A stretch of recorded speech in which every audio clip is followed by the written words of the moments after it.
so that does each one's our brothers and sisters, and Kenya needs us our political inclination. God bless you, and God bless Kenya. Thank you. That is the NCIC statement. We know that you are under pressure to go and do your work elsewhere, but if there is a question or two, we can entertain that before we close this conference.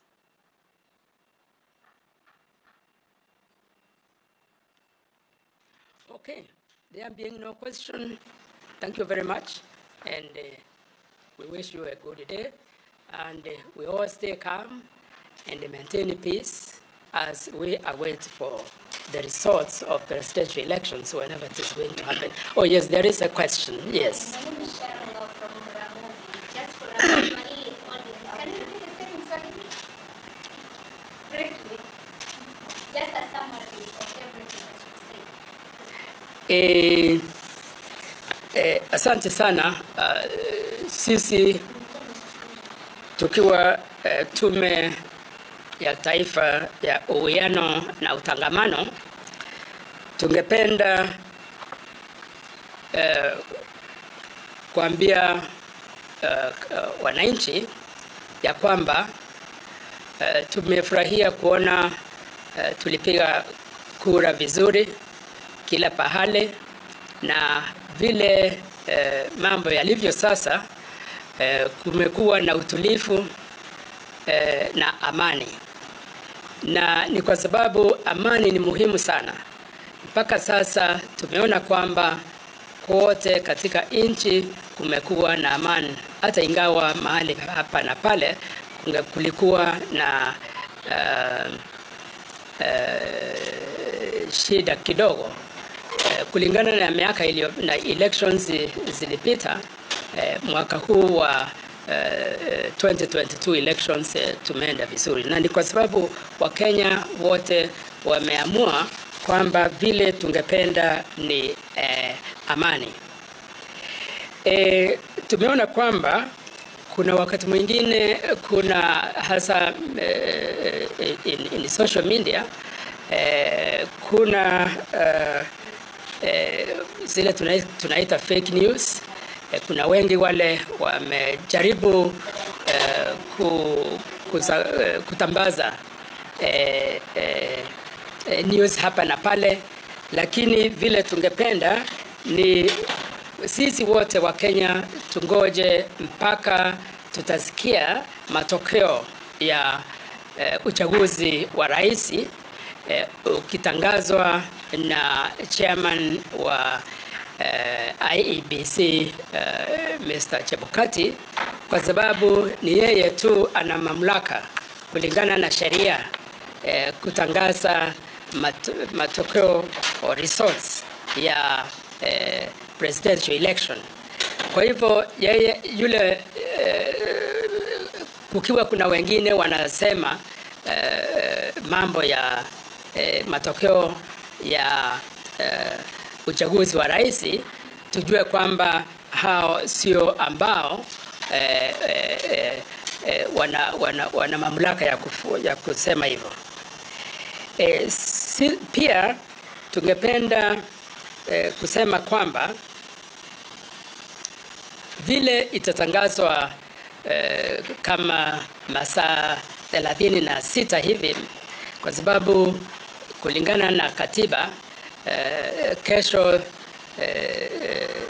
Jumanne, ikiwa ni wiki moja kutoka wakati wa uchaguzi, kutakuwa na hii announcement, na tungependa kusema kwamba hiyo announcement tunajua inangojewa kwa hamu sana na Wakenya wote, lakini tungoje tukidumisha amani na tukiwa watulivu.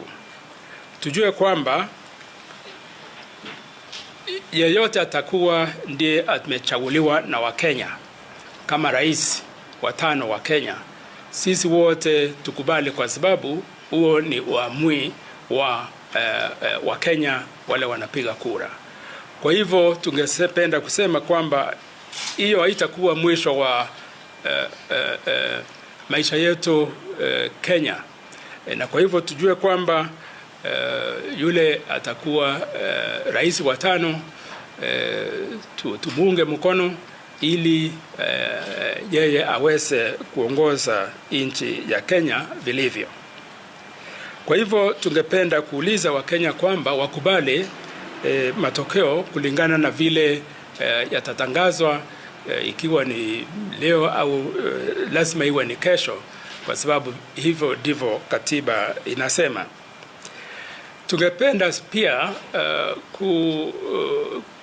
kuuliza yule atakuwa ndiye amefaulu awe mkarimu, kwa sababu ukarimu huo unatakikana. Yeye kama ile tunaita kwa kimombo awe magnanimous in his victory, na pia aweze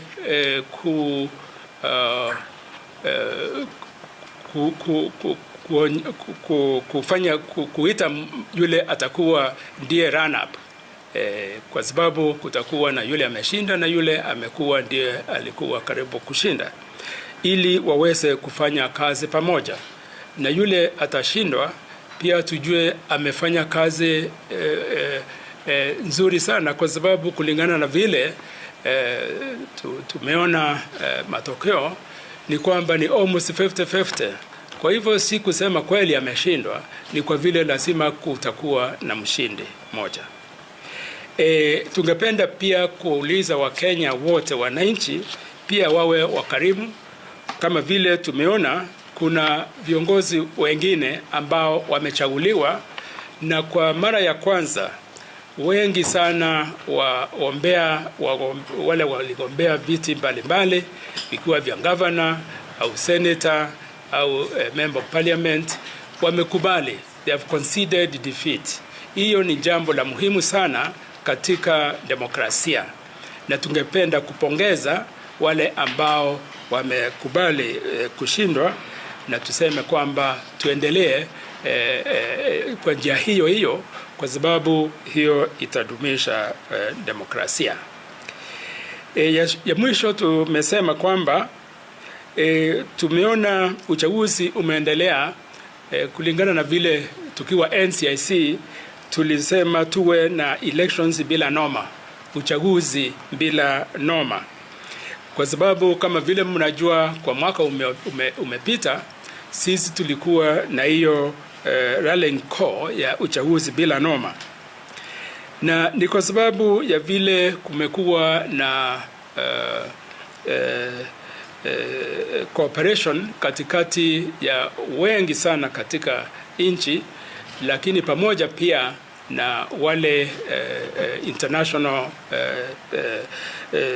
partners, vile tumekuwa na uchaguzi bila noma.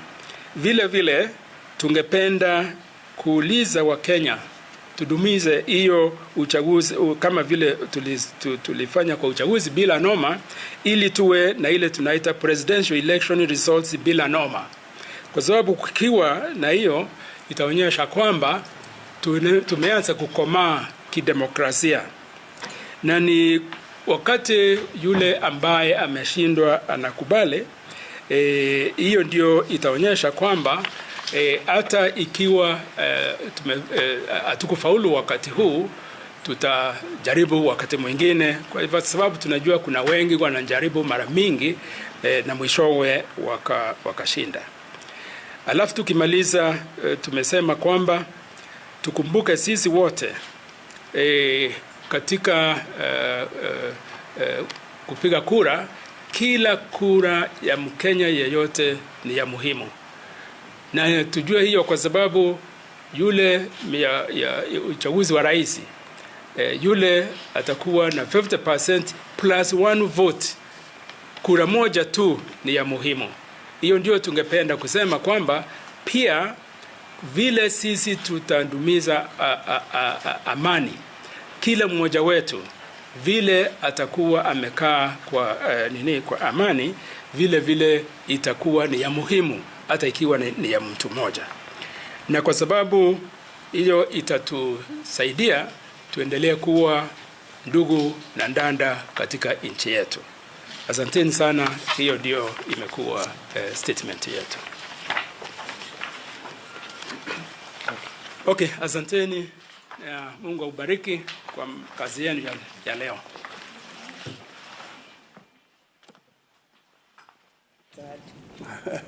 All right, just moments there after Reverend Samuel Kobios, the National Cohesion Integration Commission chairperson, made his remarks calling on the country to stay peaceful due to the process and ventilate the issues in the court of law. The winner to reach out to the other side as well, and most importantly, has emphasized on the treatment of each other with decorum. He's saying treat each other with respect, because at the end of the day, really, your neighbor is still your neighbor, your brother is still your brother, your sister is still your sister. And like they always say, the politicians up there are their own relatives and friends. You have nothing in common with them, and I can't emphasize that enough. You can easily call me, I'll pick your call. They will not pick your calls after this, so do not try, do not try to do anything unusual. Stay peaceful, all right, wherever the announcement is. And those are just moments from the announcement based on the rearrangement that we are seeing at the Bomas of Kenya. Iebc has not said that they're making the announcement really. This is just based on the rearrangements that we are seeing. There's more deployment of the security officers, as you can see. The blue is now even more there in terms of the National Police Service officers having surrounded that area in between there. That is where the returning officers were during the verification process. We know there are only just 32 forms left before the end of this. And mwana sasa tunamalizia ama vipi? Naam, kuna kitu kimoja ambacho nataka tuelewe kwamba hivi sasa macho yote yako katika ukumbi wa Bomas. Na tunasubiri tangazo moja tu ambalo litabadilisha taifa kwa mkondo tofauti. Lakini kuna swala moja ambalo nataka tulirudie nyuma. Manake kuna hili swala la elimu. Watoto wetu wako nyumbani. Masomo yameathirika kwa sababu ya uchaguzi. Tukishamaliza hapa, tukishamjua rais nani, ndo tutarudi sasa. Kuna wale wanafunzi ambao walikuwa wanafaa kufanya mtihani wameathirika, kuna wale wengine ambao walikuwa wanafaa kufanya mambo tofauti hawajayafanya. Nafikiri katika siku zijazo ama kwenda mbele, pengine tufanye jambo gani ili tunapokuwa katika uchaguzi usiweze kuathiri masomo ya wanafunzi, manake hata kisaikolojia pia wao wanaathirika. Tusisahau kwamba katika hali ya kawaida mwezi wa Agosti inakuanga holiday. Wako shule kwa sababu ya COVID. Hapo ndio shida ilikuwa. Ile kalenda sasa tuko shule nayo kwa sababu waliarrange, ndio maana ikuje zile time tuli lose mwaka moja wakati wa COVID tupate saa hii. Hii arrangement inafanya sasa watoto kwa shule saa hii na Agosti inakuanga holiday. Shule zimefungwa Agosti. Ndio maana uchaguzi pia inakuanga nini Agosti. Ndio maana shule zimefungwa. Hapo ndio shida ilikuwa. So kwenda mbele, I don't think tutakuwa na shida kwa sababu I think by mwisho wa hii mwaka tutarudia kalenda ile normal ile tulikuwa nayo, ambapo ni April, Agosti na December shule zimefungwa. Ndio hapo ndio shida ilitokea. Na katika huu wito wa amani ambao unatolewa kila mahali, kuna sehemu ambazo tayari taharuki shatanda. Naam. Taharuki imetanda, watu wanahofia kwamba iwapo kiongozi ambaye sijamchagua akiingia madarakani, sisi tutakuwa namna gani? Pengine kwa maoni yenu, mnadhani mkondo unastahili kuchukua namna gani? Ni vizuri vile hii kipindi ambayo tumeona NCIC, naona chairman mwenyewe amechukua muda kwa kuzungumza juu ya amani. Naam. Na chenye inaonesha ni kwamba yeye pia amehofia kunaweza kuwa na machafuko ambayo inaweza kujitokeza kwa vile tutasikia matangazo. Kumbuka ya kwamba tumekuwa kwa runinga na tumekuwa kwa hizi social media ambao tumeona kwamba kulikuwa na dosari fulani. Na sasa hizi dosari ndio kila mwanasiasa aliona kuna dosari hapa. Na mimi sasa sitaendelea na kuanza kuongea juu, yani let the process, let it just take its course. Hakuna mwanasiasa ameanza kuhubiri amani kwa sababu aliona kuna dosari hapa, basi ulikuwa unageuza ushindi wangu na mimi ndio mshindi. Sasa tunatangaza ushindi wetu. Nyinyi mkitangaza tutatangaza, mkileta noma tunaleta noma, mkileta vita tutaleta vita. Mkiwa na amani basi kutakuwa na amani. Na sasa hii msimu ambao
wametoka na hiyo shangwe na vigelegele, watu wako tayari, and that is the mood. Watu wako hapo. Sasa watoto wetu watarudi aje kwa shule kama, yani penye vile watatangaza ikianguka huku ama huku. Mimi nawezaje kuachilia msichana wangu aende boarding school Mombasa kutoka Busia?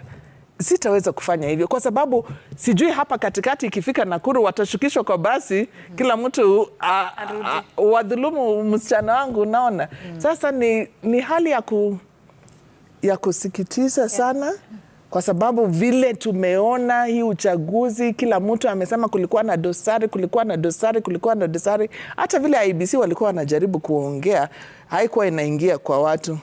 Hata wakisema wamejaribu kuingia kwa kompyuta yetu, lakini sisi tumeikomesha na wakuingia. Kila kitu iko shwari. Chenye tunawapatia ni ya ukweli. Sasa itakuwa kazi kuna kazi. Wacha niwachie tu hapo na kuna labda niongezee kitu kimoja. Ni kwamba mbali na uchaguzi tumekuwa nazo awali, katika uchaguzi huu tumeona wale waliopoteza viti vyao vya ubunge wakikubali.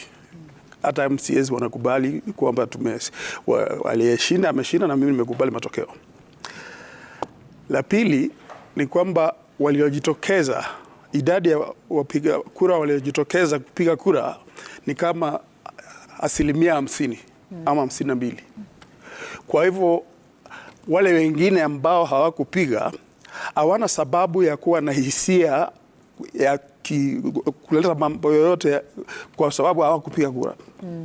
La tatu ni kwamba kila mtu akienda kupiga kura najua kwamba kutakuwa na atakayeshinda na atakayekosa kushinda. Kwa hivyo kuhubiri juu ya amani kupitia kiasi vile nilivyoona mimi kunaleta ile hisia kwamba huenda kukatokea vita, ila wananchi wenyewe hawana hisia kama hiyo. Nakumbuka, of course, naelewa kwamba kwa sababu ya mambo yaliyotokea awali, hasa mwaka wa 2007 alafu 2017, ndio sababu taasisi kama CIC wanakuwa na wasiwasi ama makanisa wanakuwa na wasiwasi kwamba waje tuhubiri amani. Lakini cha muhimu kwenda mbele ni kwamba tukiwa na uchaguzi wa wazi ambao unafuata maadili ya kiwazi na wa ukweli, hakuna sababu yoyote ya kuhofia kwamba kunaweza kuwa na fujo. Indeed, and as we bring this to a close now, just citing a good example, the Nairobi governor-elect Johnson Sakaja and Polycarp Igathe were close competitors. You've seen what is going on social media. Sakaja already has invited Igathe for coffee, and Kenyans are liking it and actually talking about them working together because they both had good ideas for the city of Nairobi. And we've seen other leaders conceding peacefully and actually congratulating their close competitors. But as I wrap up from my end, just citing something that Reverend Dr. Samuel Kobia talked about earlier, just building on what they've called elections bila norma. They say presidential results bila norma, because this is where all that we have built is going to be tested. Post the announcement by the Iebc chairperson, Wafula Chebukati, how we are going to conduct ourselves as a country, as neighbors, as brothers, as sisters, is what is going to really bring to the fore how much mature we are politically. So two things here. Winners will celebrate, of course, but one thing he said, let's appreciate the pain people feel when they lose. Let's be sensitive to that as well. Even as we go about making remarks and celebrating, let's be sensitive to the fact that some may not be very happy, and how we are going to deal with that is actually going to inform how we are going to move on post whatever is going to happen today. It's not yet clear whether the Iebc chairperson Wafula Chebukati is going to make the announcement today, but vile wanasema palipo na moshi Panamoto. Yes. That mosh is what we are seeing from the Bomas of Kenya. So we anticipate that anything should be happening any minute from now. Yeah. In fact, I'll give you a moment, just 1 minute each for closing remarks. Danvas, I'll start with you. To the Kenyans who are listening this morning. Mine is a very short, the shortest closing remark you've ever had. Yeah. Kenya has won. Okay. Cynthia. Elections are ordained. by God, we've always had the renewal of leadership, and the leaders that come through that process are for that season. Right now, Kenya is at that season where the leader that is going to come through this is going to address what we're going through. Okay. That's all I need to say. As a mother, as a woman, I just want to encourage our patriarchal society to be sensitive to that we don't want to see that heightened gender-based violence to our women, to our children. All right, Arun? I'm encouraged and actually hopeful that there will be no gender-based violence, largely because we have seen for the first time a lot of women elected as MPs across the country. But to remind Kenyans that yesterday, both Ruto and Raila were in churches in Karen, from their homes in Karen, and their friends. They will dine together after the election. There is no need for us to fight. I think the pain of losing an election should be compared with the pain of losing a match for those who are Premier League or soccer enthusiasts. They know. You do not fight just because you lost a match. Yeah. Thank you. All right, thank you so much for making time for us this morning, 5 hours straight. Cynthia Mutere, politics and governance expert, Harun Dubi, advocate of the High Court, and Danvas Makori, NCIC commissioner, for making time this morning. We're leaving you with pictures live coming from the Bomas of Kenya, where we're keeping an eye on the proceedings there. We know that there's only 32 more to go out of the 291 constituencies to be announced. They've seen a rearrangement of the sitting, probably showing that this is the end. The returning officers have cleared the floor, so this is probably the climax of it all. Unajua mwana nilikuwa natarajia kuwa matangazo yatafanyika zamu yetu leo, lakini ni kama Rashid Abdalla, Lulu Hassan ndio wenyewe watabati wanaingia, lakini pia hatujui kama itakuwa ni wakati huo, ni kungoja, lakini kama alivyotuambia Gashuri ni kwamba ni wakati wowote kutoka sasa. Na kutoka kwangu mimi ningependa tu kusema kwamba mshindi atatangazwa hii leo, lakini uhalisia wa mambo, mshindi ni mimi na wewe ambaye tulijitokeza kwenda kupiga kura. Manake kama tusingepiga kura, angepatikana wapi mshindi? Naitwa Mwanahamisi Hamadi, kwa heri. Uhalisia sio. My name is Safina Chengouma. Have a good day. Tumaliza na Kiswahili bwana.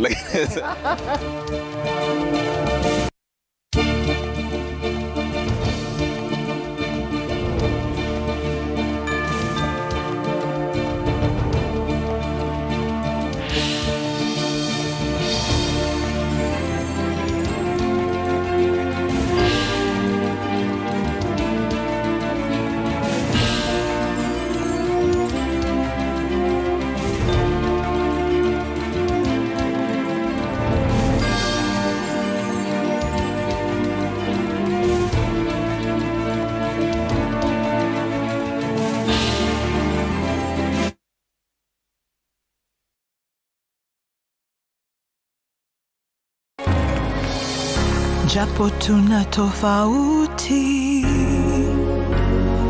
kila moja wetu ana sauti. Stop the bus.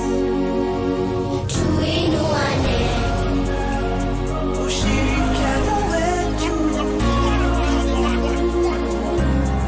tuinuane, Na ukarimu wetu. tuinuane, tuinuane. Tuko pamoja maishani, tuinuane. Tuko pamoja maishani, tuinuane.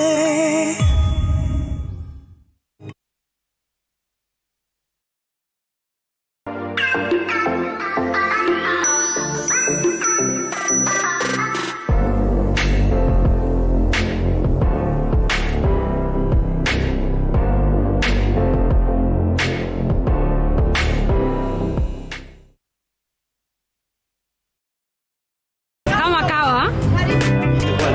Ugali mix mama. Sawa sawa. kwangu kumekauka. Siri yako ni nini? Utamu wa chakula ni unga wa 210. Ate unga ya 210. Hii nayo ni gani? Hiyo ni ya chapati. Hii nayo hapa ya ugali. Na sasa hii nitanunua wapi? Inapatikana kwa duka zote humu nchini. Haya, naenda kununua saa hii. Asante sana mama boy. Your family's choice for maize meal and home baking flour. Unga wa 210. Shabiki.com is all about jackpots, live games, casino, virtual games, weekly promotions, bet builder, bet share, and 24/7 customer service. It's all about football, basketball, tennis, cricket, motorsport, and so much more. It's all about the big wins, the big moments, and the big bonuses. Shabiki.com is all about you, the fun. Kuwa Shabiki. Play now. Strictly not for persons under the age of 18. Betting can be addictive. Shabiki.com is authorized and regulated by the BCLB. License number 416. Nyosha shilingi zaidi na zaidi. Sasa unapata ofa juu ya ofa ya kuwa 100% data bonus leo. Alafu piga star 544 hash au tembelea My Safaricom app kununua bundle na kupata target yako. Safaricom is for you.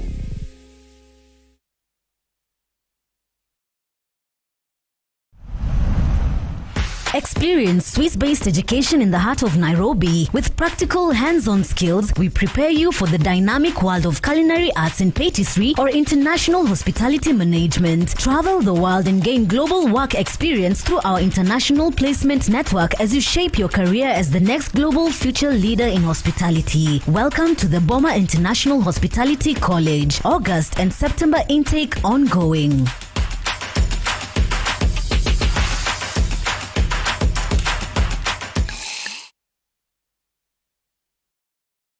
Ee Mungu nguvu yetu, ilete baraka kwetu. Haki iwe ngao na mlinzi, na tukae na undugu, amani na uhuru.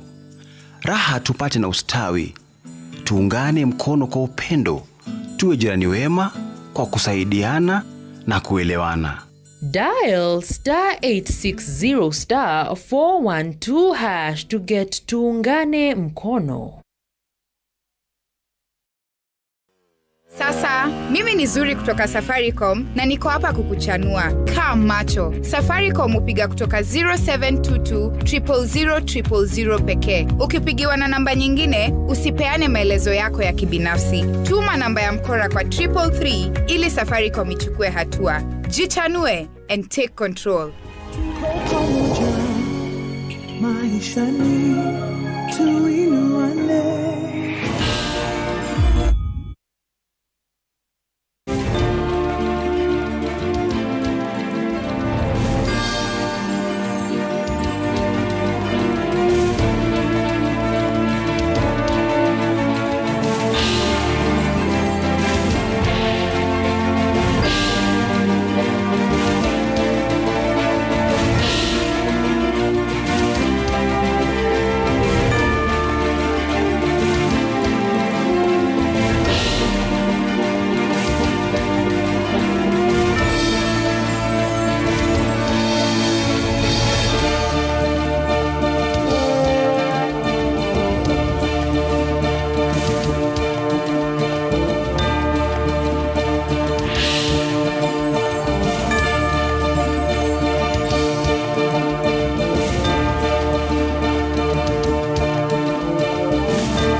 I know there's some gifs going around. Museveni was asking, you mean that there's a public portal? You know? So I believe this is European standard, American standard for an African country. And I believe a majority of other jurisdictions will copy from Kenya. What has worked for us? Yes, yes. Yeah. And Kenya is always leading, you know, in that matter in Africa. And in terms of democracy, Kenya is number one. There is nowhere where you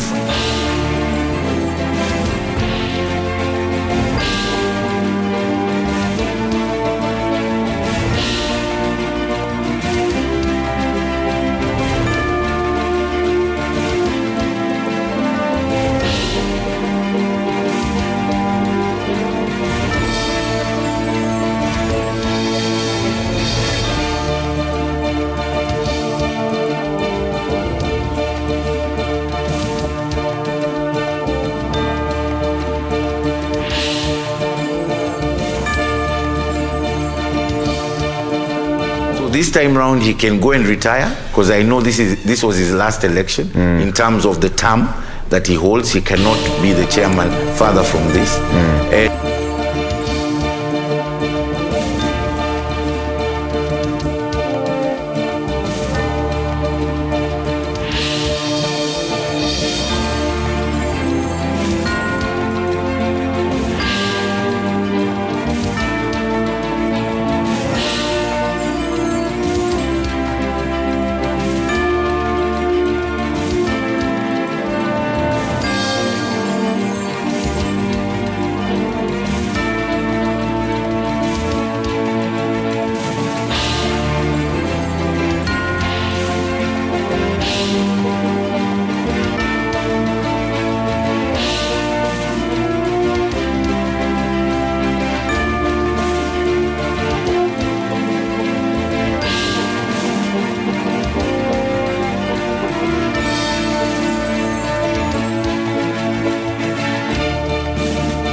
Naam, so dakta mtazamaji, hayawi huwa hatimaye tumemla ng'ombe na sasa tumebakisha mkia, ikiwa hivi sasa shughuli zote zimefika ukingoni katika ukumbi wa Bomas.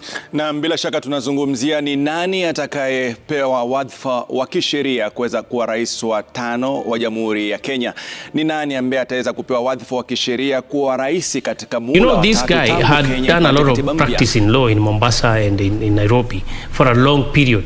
And I think that 2017, it was destabilizing him. It was, in a sense, he was destabilized by what my friend is saying, that he had a very short time to be taken through the whole process. But if you look at him as a person, he's a very brilliant guy now. To be in a position to know the final tally, but also we know that different political campaigns have been saying that they are ahead.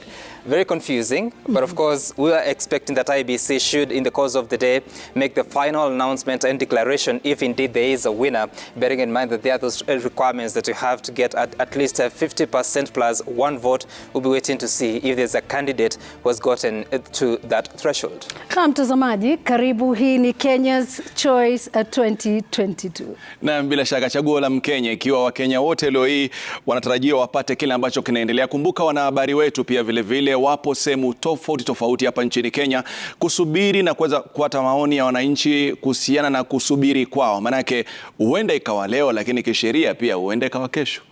Kwa hivyo, lakini ukiangalia katika mtandao kila mmoja anauliza, je, ni manjano ama ni samawati? Bila shaka anayejua ni manjano ama samawati ni mpiga kura, lakini uamuzi huo uko mikononi mwa Wafula Chebukati. All right, welcome as we take you through the next few hours of Kenya's Choice as we await the final declaration. But let's now cross over to the Bomas of Kenya, because we know that this morning the agents that were there, the officials that were there, cleared from the floor, meaning that the process of verification has already concluded. You can see that the police officers are the ones that are, of course, guarding that area. And of course, we'll be expecting that in the next few hours we should be seeing the leaders, some leaders getting to arrive at the Bomas of Kenya, awaiting that very important announcement.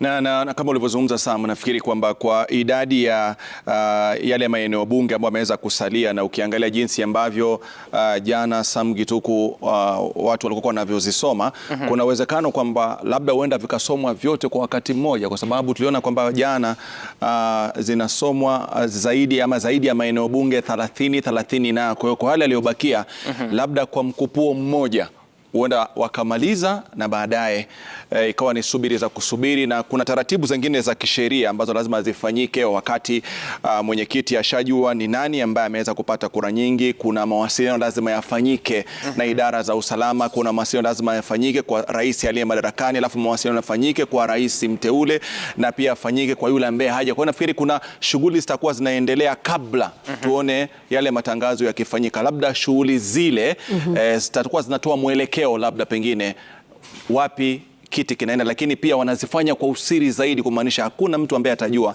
nini kinaendelea. Lakini hadi kufikia sasa natumai kwamba rais anajua nani atakuwa rais. Rais Kenyatta. Anajua nani atakuwa rais, manake lazima mawasiliano yameshafanyika hadi wakati huu. Lakini kama zile form bado zinafanywa kazi. Even though Lulu, he would know obviously because he has access to a lot of sources of information, but also the law requires that the chairman of IEBC is able to, after the process of tallying verification, to announce and declare the president, and also present the certificate of election and the information to the Supreme Court, so that they can prepare for any eventuality, just in case there is a petition at the Supreme Court. So ordinarily, the law requires a communication to the, of course, the president-elect, and I would imagine also the other leaders who don't win that election, including all the presidential candidates, and also specific to the Chief Justice. For the president, it's not a requirement for IEBC chairman to do that, but he would know anyway.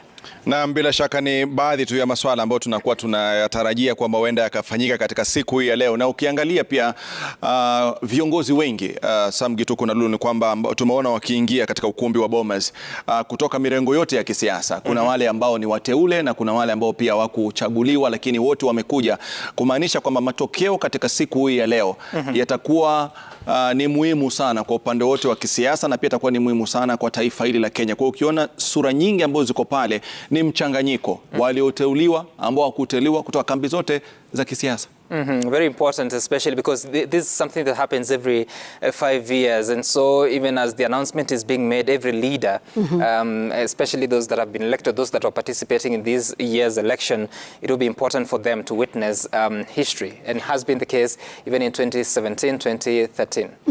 Na hapo awali Trevor na Mwanahamisi waliweza kusema kwamba kutoka ukumbi wa Bomas ni kwamba waliweza kubaini form 23 za 34A bado hazijulikani mahali zipo mpaka kwa hivi sasa, na katika portal ile Iebc kuna form 34A ambazo ni 46,206. And of course, they're also speaking about some forms that are yet to be uploaded for the 34Bs. These are the forms that come from the constituency returning officers. But understandably, even though they are not available on the portal, they have been delivered to the Bomas of Kenya. And so it's up to the agents of the various candidates to be in a position to ensure that whatever has been done there is something that they can verify that this indeed is the accurate record of the details, or rather the votes that were cast in different constituencies. Na pia vile kuna swala ambalo limekuwa likizungumziwa. Tumeona baadhi ya viongozi wakijitokeza na wakizungumza umuhimu wa Wakenya kukubali matokeo ambayo yanasubiriwa kwa muda gani. Nafikiri ni moja ya hoja ambayo imezungumziwa sana. Jana viongozi wa kidini wamezungumzia, leo imezungumziwa tena kwamba iwe itakavyokuwa, lakini Wakenya lazima wajaribu kwa kiasi fulani kukubali matokeo, na yule ambaye atakuwa kwa hajaridhika kama ulivyozungumza Samgitu kwamba kuna njia ya kwenda katika mahakama ya upeo, na yule ambaye atakuwa na kwamba pia hajaridhika zaidi ana fursa ya kuuza sera zake kuanzia sasa mpaka mwaka 2027 ili akija naye aje apate idadi ya kura nyingi. Lakini yaliyofanyika wakati wa nyuma, viongozi wengi wanaomba kwamba yasifanyike kipindi hiki ambapo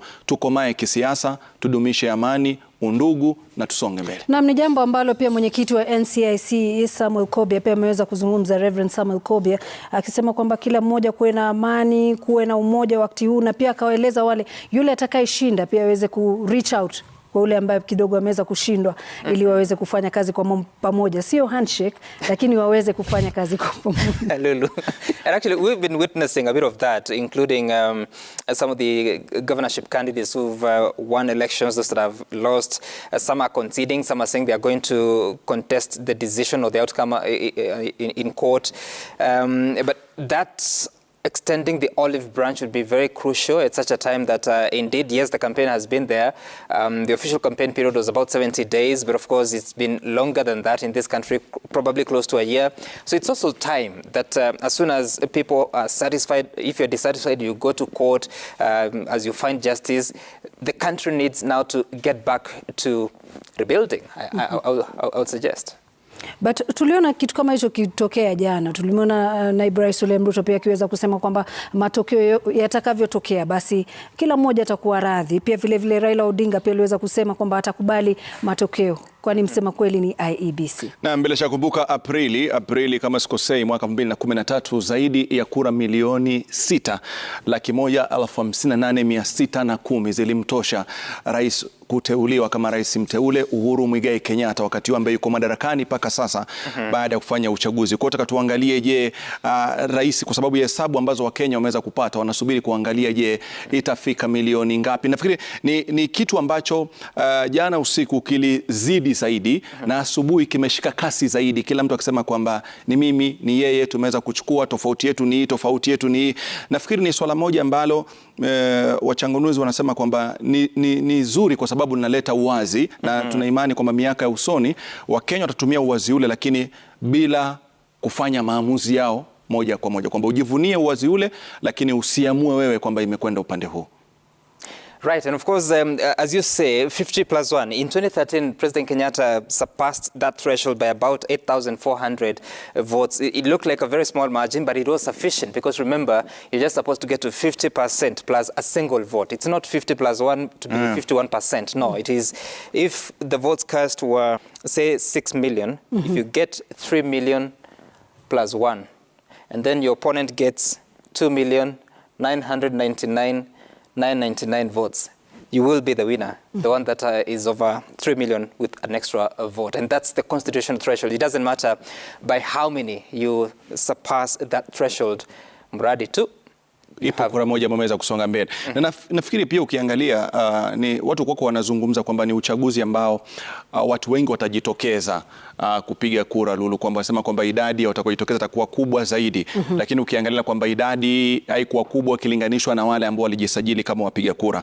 Lakini kama kuna chaguzi ambazo zinakumbukwa ambazo zilikuwa na kampeni za kishindo kama za mwaka huu, ni kampeni zile za uchaguzi wa mwaka 2002 ambapo kumbuka wakati huo ulikuwa kuna ule muungano wa Rainbow ambapo watu walifanya kampeni nikitumia za kufa mtu kwamba za usiku na mchana. Yote yawezekana. Naam, lakini ukiangalia Mwai Kibaki akipata kiti cha urais wakati ule kwa 61.3%.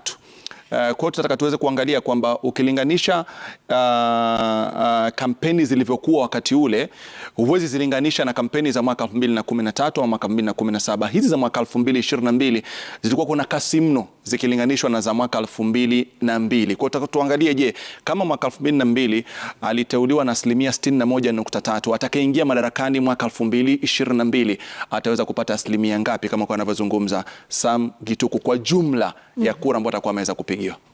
Mbali na hao, wengi wanajiuliza baada ya leo Bwana Chebukati akideclare mshindi, hali inakuwaje? The steps that follow. We'll be looking, what is it, Rashid? We'll be looking at that. Nataka tujue swali lako kwa unakusudia itakuwaje, maana itakuwa ni kwamba waliopata wapewa wadhifa alafu waingie kibarua cha kujenga taifa. Lakini sheria inasema inakupatia the 14th day after declaration. Yani leo siku 14 baadaye, ile Jumanne yake baada ya siku 14 ndio sheria ya kuapishwa rasmi. Kwa sababu kunatolewa muda pia vile vile wa zile taratibu za yule ambaye ameridhika, taratibu za yule ambaye hajaridhika. Nafikiri hapo ndio kuna fursa ambayo katiba imetoa kwamba muende pa katika mahakama ya upeo mkaweze kupeleka labda pengine ithibati mlionazo na uwe mna kesi ambayo imeonyesha kwamba inaiwazi. Na nafikiri ukiangalia katika runinga yako ni baadhi tu ya wadau kutoka sekta mbalimbali. Kumbuka ni siku ya kihistoria, labda itakuwa ni wadau wa kiusalama, labda ni viongozi, hatuwezi jua, lakini kuna wapiga picha wetu wako hapo ndani. Ukiangalia tunaona kwamba viongozi wameweza kufanya kazi ambayo haikuwa na mapumziko kuanzia siku ya kwanza baada ya kupiga kura, ili kuhakikisha kila kitu kinakwenda sambamba kabla matokeo rasmi kutangazwa, ambapo ishara zote zinaonyesha kwamba huenda ikawa leo. Itakuwa leo, sio huenda, manake kila kitu kama ulivyoona ni kwamba ukumbi wa Bomas tayari kidogo watu walikuwa wameambiwa watoke, upekuzi umefanyiwa, arrows pia waliambiwa kuwe cleared kutoka kwa Bomas. Kama unavyoona huko msafi kabisa, na wageni kidogo wameanza kuingia, mabalozi. Hii ni ishara tosha kwamba leo ndio leo. And it's very interesting because I remember in 2017, it was on 11th of August, and I witnessed that day the chairman of IEBC was ready to announce the results, but there was some contestation from the second runners-up, and so the process was delayed a little bit, but it eventually happened in the night. I think it was about 8 p.m. or between 8 and 9 p.m. And during the day, you'd see several leaders were arriving there, but eventually when the announcement was being made, it was majorly the side of President Uhuru Kenyatta that were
Umbali tumetoka na mahali tumefika, ndiyo maana ninatambua kwamba wewe ni Ebeneza, sio kwa uwezo wangu, ila ni kwa uwezo wako. Mahali nimefika Baba, acha nikushukuru. Bwana umenisaidia. Hello, good morning, ladies and gentlemen. Good morning. Yeah, we are happy to see all of you here at the National Talent Center. We've been consulting in regards to seating arrangements because we've labeled the seating arrangements. We need space for the presidential candidates' families and friends. So I'm humbly requesting that we leave the first 3 rows on this side where it's written presidential candidates and their families and friends, and also that row, we leave the first 3 rows for the presidential candidates and their families. We've created more space. If you have an observer badge, you can take this side. It's labeled clearly observers. We've also created more space on this side for the observers. We are kindly requesting that we give the first 3 rows to the presidential candidates and their families. And if there's going to be any remainder, then we can accommodate any other person, but we'll make sure that you all have a sitting. It's a humble request, and we've done consultations with the parties that are here. Thank you.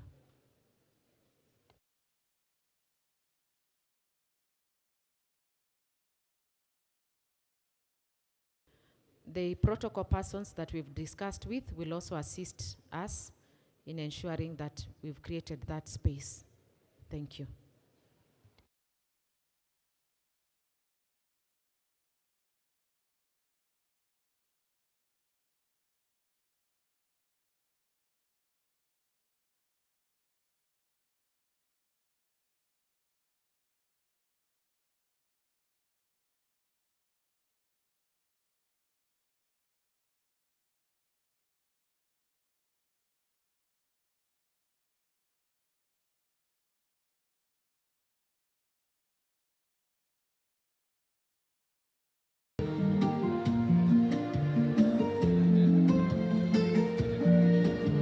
Umbali tumetoka na mahali tumefika, ndiyo maana ninatambua kwamba wewe ni Ebeneza, sio kwa uwezo wangu, ila ni kwa uwezo wako.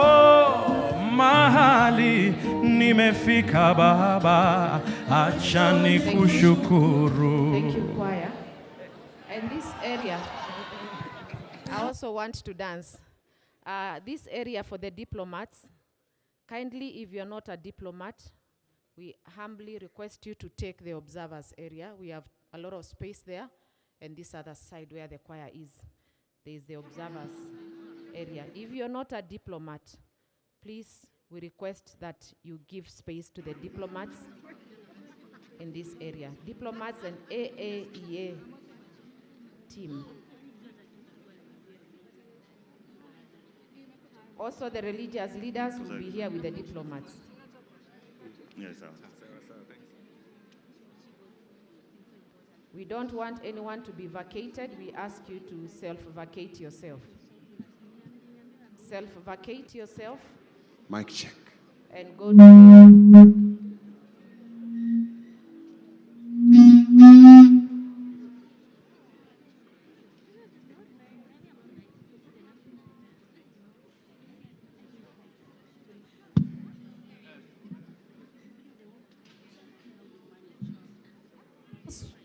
those with the observers badges, kindly remember that there's a lot of space where it's labeled clearly observers area, and we've created more space also where the choir is. Up there is a space for observers. We've also requested under the presidential candidates and families area, we vacate the first 2 rows. The first 2 rows for the presidential candidates and their families. Thank you so much for your cooperation.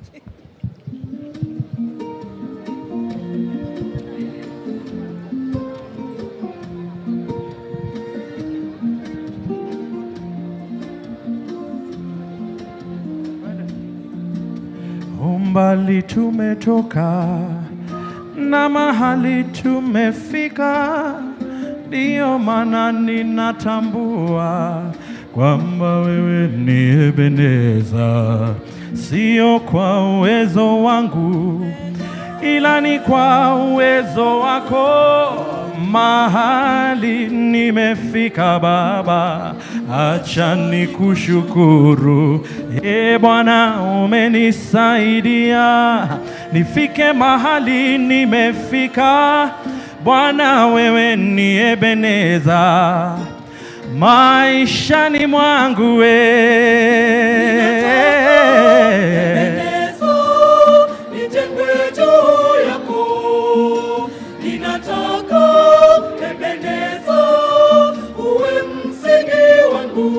jiwe langu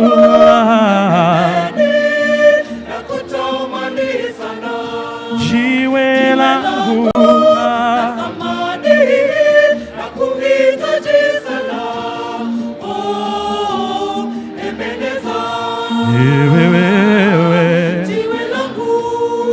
ninataka maisha yangu yajengwe juu yako, na ninataka nchi yangu ijengwe juu yako Baba.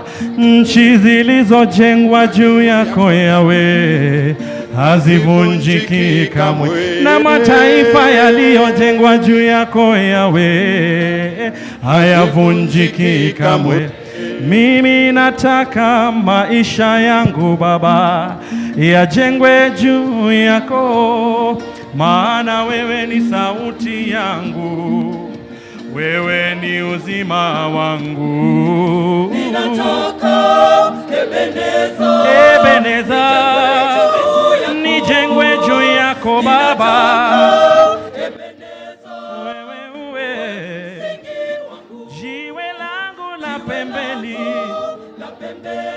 Na kutamani jiwe langu la thamani,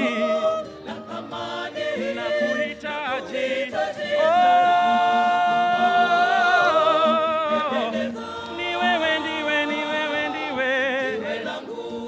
mimi. Nataka maisha yangu Baba yajengwe juu yako, na ninataka taifa langu Baba lijengwe juu yako wewe.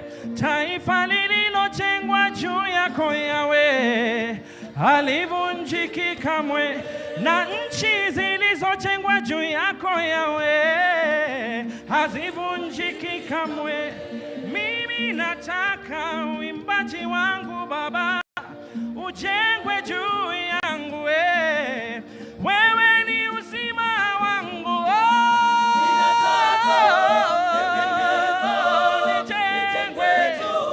Mimi nataka Baba wewe jiwe langu la pembeni, ninakutamani sana. Jiwe langu la thamani, na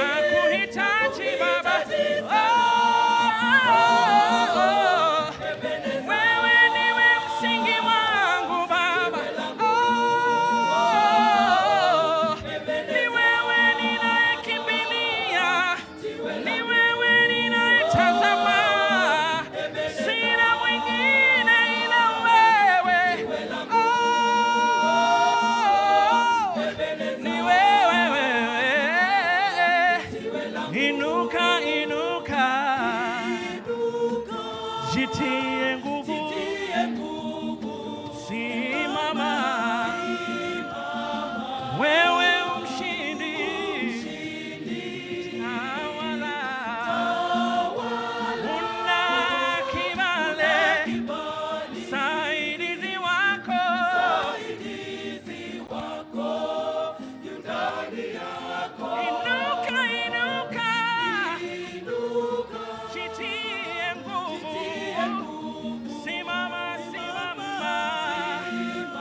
maana wewe mshindi, tawala, tawala, unacho kibali, msaidizi wako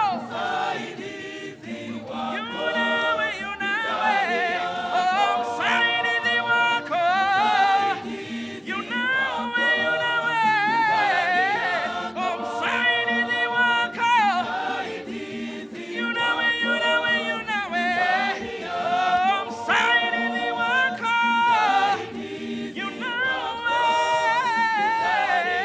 msaidizi, msaidizi yunawe, yunawe, msaidizi wako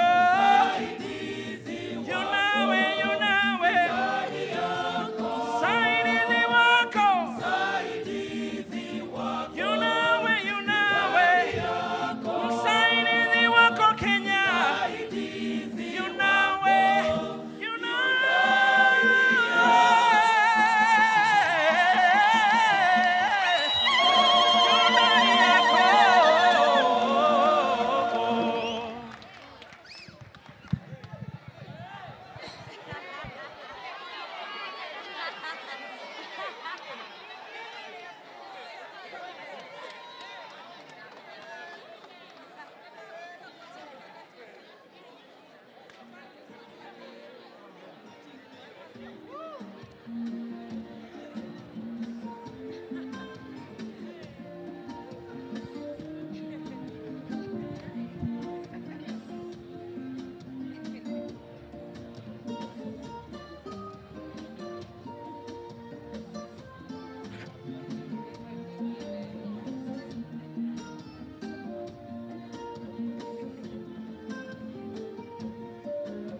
umbali tumetoka na mahali tumefika, ndiyo maana ninatambua kwamba wewe ni Ebene. Tuimbe pamoja, sio kwa uwezo wangu, ila ni kwa uwezo wako.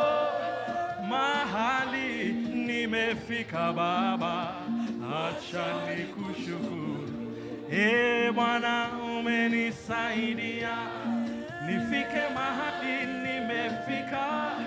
Bwana wewe ni Ebeneza maishani mwangu. Haya, mikono juu twende. Ninataka Ebeneza nijengwe juu yako. Ninataka Baba Ebeneza uwe msingi wangu, jiwe langu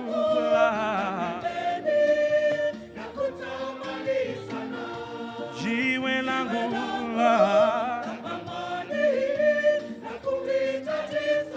Ebeneza, wewe ndiwe jiwe langu.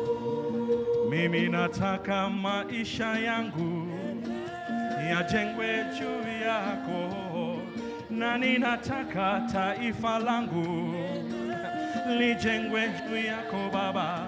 Taifa lililojengwa juu yako Yawe halivunjiki kamwe, na nchi iliyojengwa juu yako Yawe haivunjiki kamwe. Mimi nataka maisha yangu Baba yajengwe juu yako, maana wewe ni sauti yangu, wewe ni uzima wangu. Ninataka Ebeneza nijengwe juu yako Baba, wewe uwe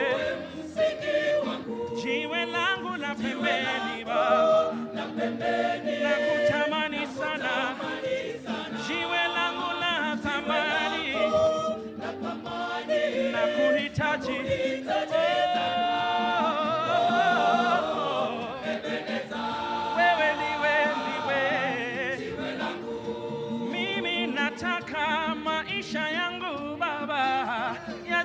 juu yako, nami nataka taifa langu Baba lijengwe juu yako Baba, taifa lililojengwa juu yako Yahweh halivunjiki kamwe, na nchi zilizojengwa juu yako Yahweh hazivunjiki kamwe.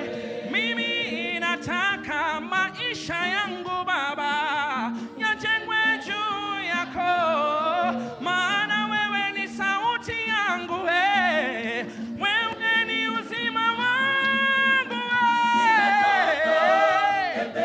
Ninataka Baba juu yako,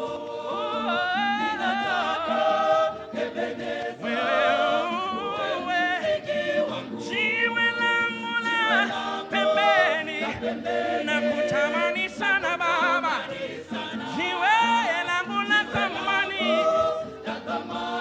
ninakuhitaji. Ni wewe tamaa ya maisha yangu,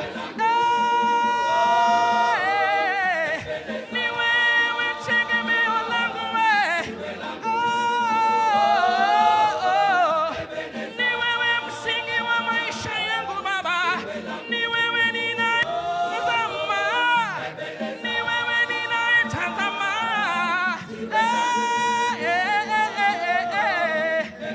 Ni wewe. Inuka,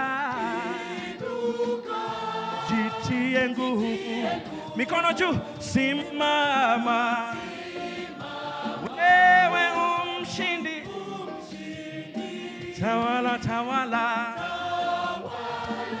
unachokibale, saidizi wako.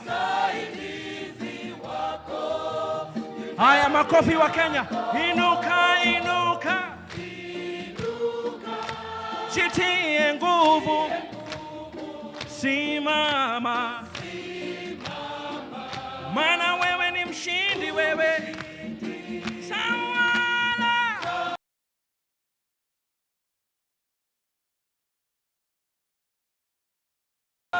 Saidizi wako, kibale, maana msaidizi wako yu ndani yako. Saidizi wako yu nawe. Saidizi wako yu nawe. Saidizi wako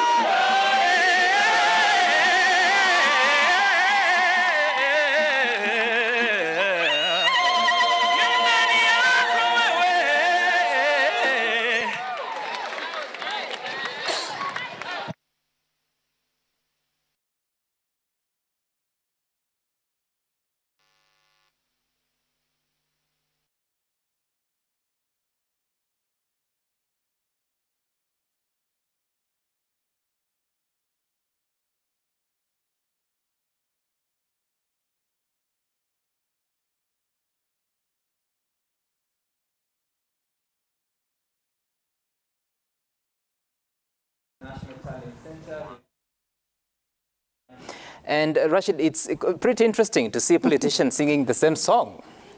They're not just politicians singing the same song. Politicians from different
siasa unakuta kwamba ni ile moja. Kwa hivyo hoja turudi kule Mkange, alafu turudi kwako baada ya muda usiokuwa mrefu, tuangalie tena angalau labda pengine tunasema ile body language ni muhimu sana, atakuwa anaizungumzia.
ili Wakenya wote waishi kwa amani tele. Mungu nifanye niwe chombo cha amani yako, nisambaze amani duniani kote. Mungu nifanye niwe chombo cha amani yako, nihubiri amani kwa Wakenya wote. Mungu nifanye niwe chombo cha amani yako, nisambaze amani duniani kote. Mungu nifanye niwe chombo cha amani yako, nihubiri amani kwa Wakenya wote. Ili Wakenya wote waishi kwa upendo wa kweli.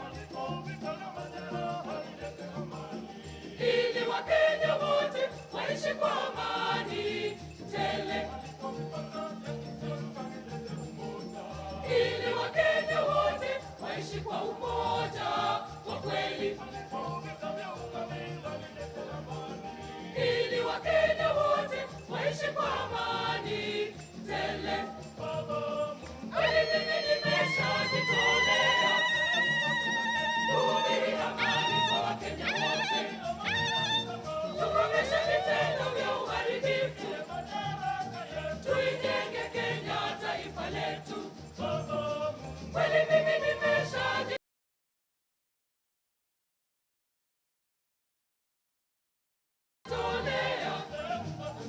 kuhubiri amani kwa Wakenya wote.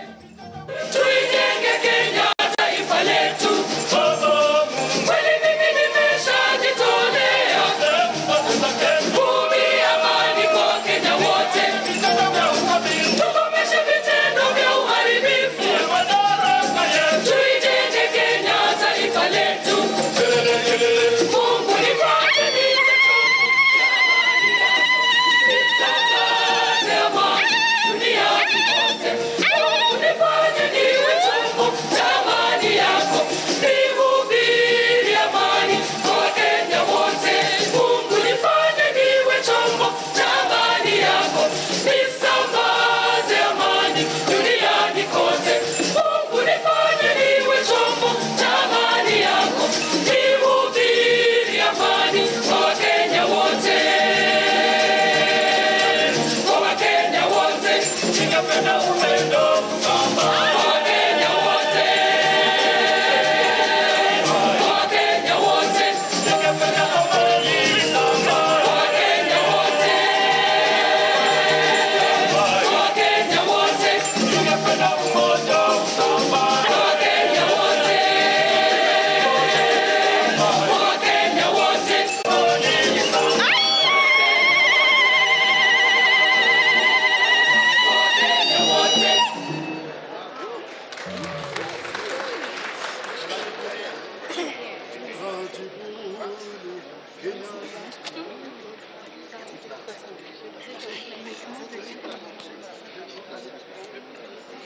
Flat.